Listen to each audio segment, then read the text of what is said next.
like, how did you prepare yourself for the role and set yourself up for success when you were just starting out? Like, what would you say for the person that's on a new job for the first, month? What should they focus on, I guess, for success? For sure. Yeah. I know new jobs can be so intimidating and you always, like I said before, want to put your best foot forward.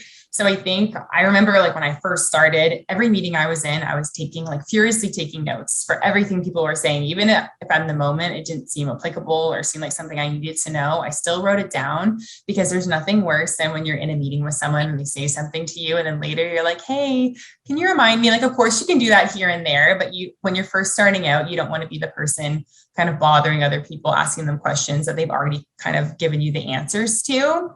And so I think that's really important. And I think just asking questions in general, like I asked so many questions when I first started, even if I felt like they were dumb questions, but people really noticed that I was just interested and that I really was taking initiative by asking these questions.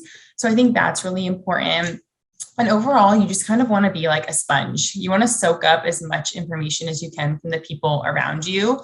And I think, again, like asking those questions and being really attentive in meetings and reading up on the industry as well. So I gave some resources earlier. So if there's a specific industry that you're working in, if you can kind of read up on them, and sometimes you can be in a meeting and you might be able to like naturally weave in like an insight that people might want to act on, which can be like a huge game changer in terms of people noticing kind of the skills that you bring to the table, because not a lot of people kind of take that extra effort to kind of understand what's happening in the space and then find a way to make it applicable to their day-to-day job.